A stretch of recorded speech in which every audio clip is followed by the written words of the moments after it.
I hope you have heard this name FOB सुना है कभी FOB FOB means free on board which board board of the ship ship के ऊपर ship कहाँ खड़ा है बोर्ड पे यानी वो बोर्ड पर रखने की जिम्मेदारी मेरी उससे पहले के सारे एक्सपेंस भी मेरे अकाउंट अगर मैं ये कहता हूँ मेरा रेट $1 FOB है so means I have taken the responsibility to keep the goods on the board पे रखने से पहले कस्टम क्लियर से पहले कस्टम मेरे डॉक्यूमेंट प्रोसेस और उससे पहले गुड्स वहाँ तक मूव करेंगे अगर मैं मेरिट में हूँ शिपमेंट मुंबई से क्लियर करेगी और अगर मैं FOB $1 दे रहा हूँ मुंबई पोर्ट से तो मेरठ से मुंबई की कॉस्ट नहीं देगी मेरे अकाउंट में उसको मैंने ऑलरेडी लगाई इम्प्लाइड ठीक जो भी यहाँ से मेरठ से मुंबई का इनलैंड कॉस्ट है वो भी है रास्ते में जो इंश्योरेंस है वो भी मैंने कराया हुआ मेरी रिस्पॉन्सिबिलिटी है कि बोर्ड के ऊपर कस्टम क्लियर कराने के बाद अगर कस्टम क्लियर नहीं हुआ तो उससे पेमेंट की डिमांड हुआ उस पेपर वापसी आ जाएगी ये FOB फ्री हो बोर्ड के ऊपर यानी कस्टम क्लियर के बाद में बोर्ड पे रखने की लोडिंग कॉस्ट भी है जो लोड किया जाता है वो कॉस्ट भी सारी कॉस्ट के साथ उससे आगे के सारे एक्सपेंस उसके अकाउंट मैं बोर्ड तक रख दूंगा उसके पोर्ट तक बुक करा दूंगा गुड्स लंदन तक जाएंगे मैं लंदन के लिए बुक करा दूंगा लेकिन लंदन मुंबई टू लंदन का फ्रेट मैं पे कर रहा हूँ वो वही पे करेगा मैं सिर्फ बुक करा रहा हूँ ठीक जब माल वहाँ पहुँचेगा उस कंट्री में तो वो सारे एक्सपेंस वो पे करेगा रास्ते का फ्रेट भी रास्ते का इंश्योरेंस भी अपनी कंट्री की कोल ड्यूटी भी जो भी होगा फिर वो टोटल कॉस्ट निकाल के अपना सेल प्राइस जिस पे बेचेगा तो जो मेरा सेल प्राइस होता है एक्सपोर्ट के अंदर जो हम बात करते हैं सेल प्राइस के अंदर जो मेरी नॉर्मल कॉस्ट तो सही है लेकिन जो इसके साथ साथ एक्सपोर्ट कॉस्ट है मैंने वो भी इंक्लूड करके इस पर रेट किया है जो मेरा सेल प्राइस $1 है $1 FOB का मतलब है बोर्ड तक रखने की रिस्पॉन्सिबिलिटी मेरी इससे सारे पहले एक्सपेंस है मेरे अकाउंट में जिससे आगे के सारे अकाउंट एक्सपेंस आपके अकाउंट एक्सपोर्ट्स के अंदर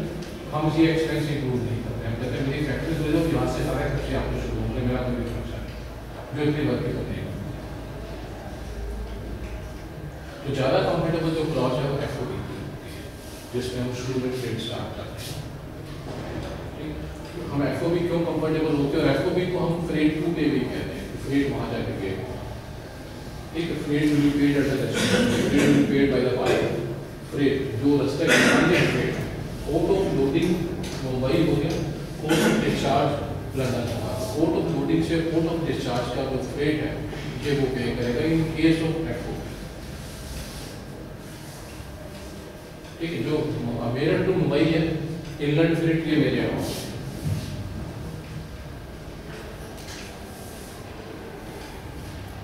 कुछ समझ आया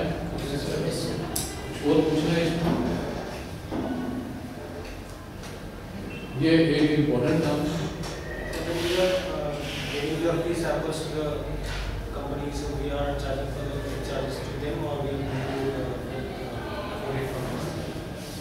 फ्री सैंपल्स के बेस पे फ्री सैंपल की कोटेशन में मैं देख रहा हूँ इसका प्राइस है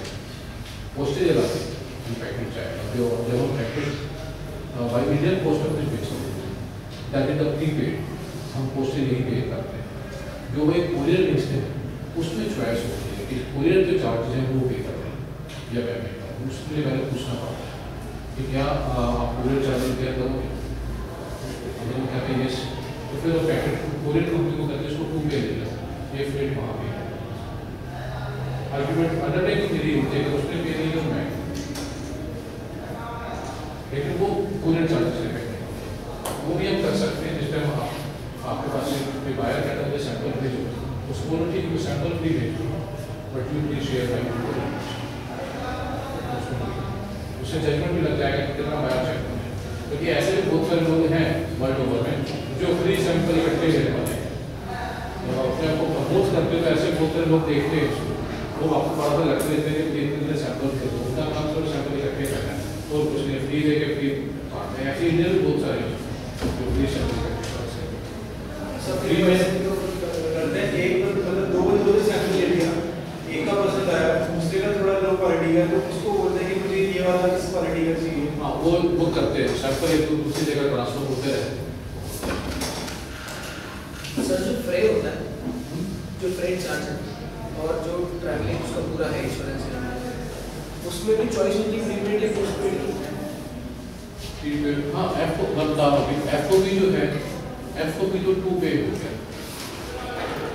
जो है। मतलब जैसे अगर सामने वाली पार्टी कहती है कि आप मान लीजिए करा के भेज दो, तो इसमें वो पेमेंट लैंड करने के बाद करते हैं या प्रीपेड के बाद में रिवर्स करते हैं? हम जब अपना रेट मेंशन कर रहे हैं तो रेट मेंशन में नेगोशिएशन है ना, ऑर्डर की नेगोशिएशन कि ये मैं यदि ये कह रहा हूँ कि एफओबी है $1 और मुझे कहना 1000 पैन भेज दो, 1000 पेमेंट, तो 1000 पैन जब जाएंगे तो फ्रेट जो होगा 2 पे होगा, फ्रेट वहीं जाएगी, क्योंकि हम पहले से डिसाइड कर रहे हैं कि हमारा जो ये $1 है एफओबी है। और जो उसकी सारी डिटेल्स है कि इतने में आप कपड़े के हो वो सब उसको पहले भेज दीजिए, उसको पहले ये हम पहले नहीं करेंगे, डिस्टेंस के ऊपर हमारे डॉक्यूमेंट जाना हो जाएंगे, ये हमें पहले इसी तरह कुछ क्लियर करना होता है। इसीलिए इंटरनेशनल चैम्बर ऑफ कॉमर्स का रोल बना इसमें कि बजाय पूरा पैराग्राफ नहीं लिखो, आप सिर्फ अगर वर्ड लिखो तो उससे अंडरस्टैंड डालो, वो भी प्रोफेशनल है तो उसको अंडरस्टैंडिंग होनी चाहिए। एफओबी का मीनिंग टर्मिनोलॉजी कॉमन है, टर्मिनोलॉजी सारे common, all the 157 country terminology common. तो एफओबी कहते हैं, फ्रेट 2 पे कहते हैं, ये सब। लेकिन कई बार क्या होता है कि एक बायर है, बायर इन लंदन, ठीक, उसने सैंपल भेजा मुझे इंडिया मेरे, यही सैंपल उसने जर्मन में भेजा किसी को, यही सैंपल बांग्लादेश भेजा, तीनों ने रेट कोट किया एफओबी $1, तीनों ने ही एफओबी $1 कोट किया, India, Bangladesh, German, buyer in London. वो किससे परचेज करेगा, कौन इकोनॉमिकल रहेगा उसको? ट्रांसपोर्टेशन कंपनी जैसे ट्रांसपोर्टेशन नजदीक है, इस केस में जर्मन हो गया क्योंकि जर्मन सेंटर का डिस्टेंस कम है, एक ही क्वालिटी पास में तो कम हो गया। अब जर्मन को हटा दें बीच में से, अगर इंडिया और बांग्लादेश ही दो हो तो वो किससे परचेज, दोनों ही एफओबी दे रहे हैं, दोनों ही केस में फ्रेट उसको पे करना है, क्वालिटी सेम है, क्वालिटी सेम। क्वालिटी में तो कई बार ऐसा होता है कि सैंपल वहाँ से आता है, कोट हमें करना होता है, अच्छा सैंपल मुझे कोटेशन मांग रहा है वहाँ से, तो इस केस में किससे ले, इंडिया से या बांग्लादेश से, कौन इकोनॉमिकल रहेगा? सर ऐसा भी देख सकते हैं कि उसको इकोनॉमिकली स्ट्रांग कौन है सामने से, पार्टी कैसी है, वो भी फैक्टर देखे जाते हैं। ऐसे में हो सकता है इंडिया को चॉइस करते हैं, और अगर इंडिया और कोस्टा रिका हो तो आपको पता है कि बांग्लादेश वीक है इंडिया से, तो अपने नाम वो बांग्लादेश सोच लेगा, तो इंडिया सोचेगा, ठीक है। और इंडिया और कोस्टा रिका हो, इंडिया और कोलंबिया हो तो उसका प्रीवियस परफॉर्मेंस कभी अगर रिकॉर्ड मिल सके, वो एक कमर्शियल पर्सन है, वो तो ये देखना मुझे किससे फ्रेट कम मिलेगा, फ्रेट होता है डिस्टेंस के बेस पे, जहाँ डिस्टेंस कम होगा, अगर आपका डिस्टेंस है फिर तो बात कर सकते हैं, नहीं तो वो दोनों ही कैलकुलेट करके बताएंगे, पूछ के बताएंगे। तो ऐसे केस में जहाँ हमारे से फ्रेट पूछा जाए कि विद फ्रेट रेट बताओ, इसका फ्रेट के साथ रेट बताओ कितना का होगा, यानी फ्रेट प्रीपेड करके आप दीजिए, उस केस में मुझे उससे बायर को पूछना पड़ता है गुड्स कैसे चाहिए, बाई एयर या बाई सी, बाई एयर और बाई सी में दोनों में फ्रेट कम आती है। सी में शायद इंडिया सस्ता पड़ेगा, सी में सस्ता होता है लेकिन गुड्स लेट पहुँचती है, एयर में गुड्स जल्दी पहुँच जाती है लेकिन रेट ज़्यादा होता है, ठीक है। तो वो कितना, तो जो जैसे वो कहेगा एयर या सी, फिर मुझे एयरलाइन से शिपिंग कंपनी से पता करना पड़ेगा कि अगर मुंबई से लंदन जाना है गुड्स तो आपका कितना चार्जेज होंगे इस क्वांटिटी के, जितना वो रेट बताएंगे उसको नंबर ऑफ पीस से डिवाइड करके पर पीस का रेट आ जाएगा, उसको फिर कॉम्प्लिकेट करेंगे कि पर पीस का ये रेट आएगा, जो उसको इकोनॉमिकल रहेगा हो सकता है इंडिया का 1.35 और बांग्लादेश का 1.30 या 1.25, तो नेचुरल बांग्लादेश को प्रेफर कर सकते हैं, ठीक है। वो जो है फ्रेट वो C&F रेट होता है जिसमें कॉस्ट एंड फ्रेट होता है। एफओबी के केस में, एफओबी में जो हमारा सेल प्राइस था से $1, ये उसका कॉस्ट प्राइस था, जो एफओबी के केस में जो मेरा सेल प्राइस था $1 वो उसके लिए कॉस्ट थी, ठीक है। C&F के अंदर कॉस्ट तो है ही है $1, इसके साथ में मैंने फ्रेट भी ऐड कर दिया और रेट दे दिया 1.35, तो ये C&F रेट हो गया कॉस्ट एंड फ्रेट, जिसमें फ्रेट भी पेड होके आ रहा है यहाँ से, उसको फ्रेट वहाँ पे नहीं करना, वो यहीं से पे होके आएगा और वो मुझे पे पहले करेगा बाद में करेगा। अब वो वो कंपेयर कर सकता है इससे किससे परचेज किया है। Freight They ask for the quote of CNF. ठीक है। तो यानी FOB जो होता है, FOB टर्म जो है ये बाई सी के लिए टर्म्स है। जब गुड्स बाई सी जाते हैं तो सी का उपयोग होता है, ठीक है। जब गुड्स बाई एयर जाती हैं तो इसको हम FOA कहते हैं, फ्री और एयरलाइंस, या FCA कहते चलते हैं, फ्री कैरियर। फ्री कैरियर जो एयरलाइंस है वो कैरियर वर्ड यूज करते हैं, जो शिपिंग कंपनी वो फ्रेट यूज करते हैं। और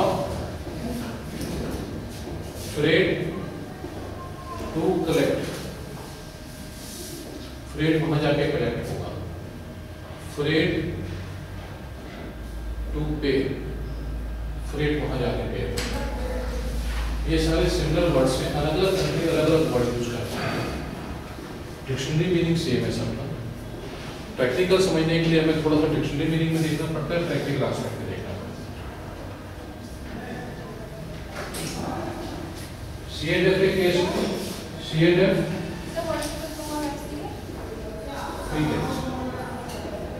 CNF CFR, कुछ कंट्री फ्रेट रैप देती है, कुछ FR फ्रेट, और फ्रेट प्रीपेड। ठीक है, freight paid at the loading port, freight paid by the seller, freight paid by the exporter in case of CNF, यानी फ्रेट यहीं से पे होगी। दोनों केस में हम फ्रेट को डिस्कस करते हैं, इंश्योरेंस को नहीं। दोनों ही केस में इंप्लाइड है कि इंश्योरेंस जो है वो बायर का होगा। कौन सा insurance? Transit insurance, port of loading से लेकर पोर्ट ऑफ डिस्चार्ज का इंश्योरेंस। अगर वहाँ कुछ मिसहैप हो जाता है तो उसका इंश्योरेंस है वो क्लेम करेगा। Product safety buyer rate. लेकिन अगर किसी केस में बायर आपको क्या क्या चलता है कि इंश्योरेंस भी आप करा के मुझे रेट बताओ, तो फिर हम इंश्योरेंस कंपनी से इंश्योरेंस का रेट लेंगे कि ये मेरी इनवॉइस वैल्यू है $10,000 की, मुंबई से लंदन जाना है, बाई सी जाना है, ये रहेगा आपका इंश्योरेंस कितना होगा। जितना वो इंश्योरेंस बताएंगे उसका नंबर ऑफ वीक से डिवाइड करके पर पीस का इंश्योरेंस आ जाएगा, उसको ऐड कर देंगे तो वो कॉस्ट इंश्योरेंस रेट हो जाएगा। जैसे कि अभी हम यहाँ हमारा FOB $1 था, CNF रेट ऐड किया 1.35 हो गया, इसमें इंश्योरेंस ऐड किया से 15 सेंट, तो 1.50 ये CIF है, कॉस्ट इंश्योरेंस रेट। ठीक है, अब यानी इंश्योरेंस में यहाँ से पे होके जाना है और फ्रेट यहाँ से। सबकी हम कॉस्टिंग अलग दिखाते हैं, प्रोडक्ट में इंक्लूड करते हैं। जब हम अभी नेगोशिएट कर रहे हैं फिर तो हम नेगोशिएट ही कर रहे हैं ना, फिर तो मैं सीधा बोलूँगा आप ठीक है मेरा FOB ले लो $1 रहेगा, CIF ले लो 1.50 होगा। अगर उसको 1000 पेन चाहिए तो उसी हिसाब से पेमेंट ट्रांसफर करेगा।